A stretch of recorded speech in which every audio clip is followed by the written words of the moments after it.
Hey Mass, as we know, May 5th was Cinco de Mayo. Today we will be asking teachers about the yearly celebration.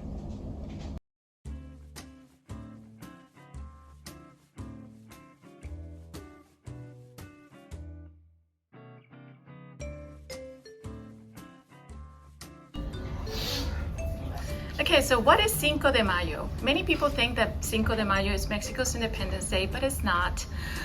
Cinco de Mayo is actually celebrated here more in the United States than it is in Mexico.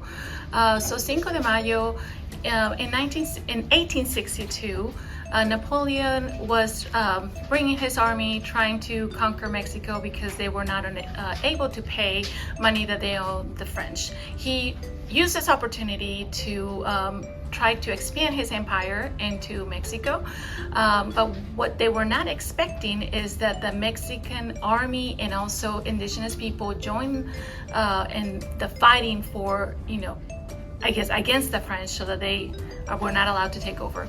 Unfortunately, they came back with reinforcements, and later on they did take control of Mexico for about 2 years.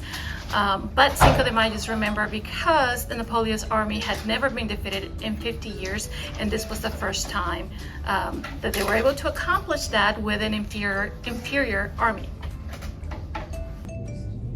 Hola, I'm Senora Burr and I teach Spanish too. And for this year, for Cinco de Mayo, we made a craft. And so I have an example here, and it is a little piñata. And the students made this. They actually cut it out of a manila folder. They followed a template and then they decorated it to their heart's desire. So that was one craft that we did. Also, some of my students made some papel picado, which I have some hanging up on the top of the room. And it's a really cool craft that they use the scissors and cut out a design to make it festive. So that's a little bit about what we did to celebrate Cinco de Mayo. Hola, I'm Senorita Hardesty. I teach Spanish here at Malden High School. So for Cinco de Mayo, we started with a Kahoot just to talk about some common misconceptions, see what people already knew about Cinco de Mayo and the history of it. Then we watched a video and students had the opportunity to do some research on what the day actually celebrates and commemorates.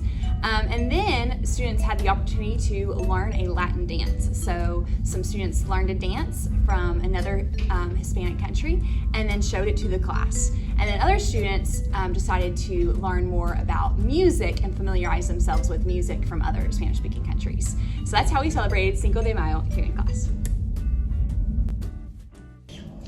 We hope you all have a better understanding of Cinco de Mayo and why it's celebrated. Thanks for watching. Go Mavs!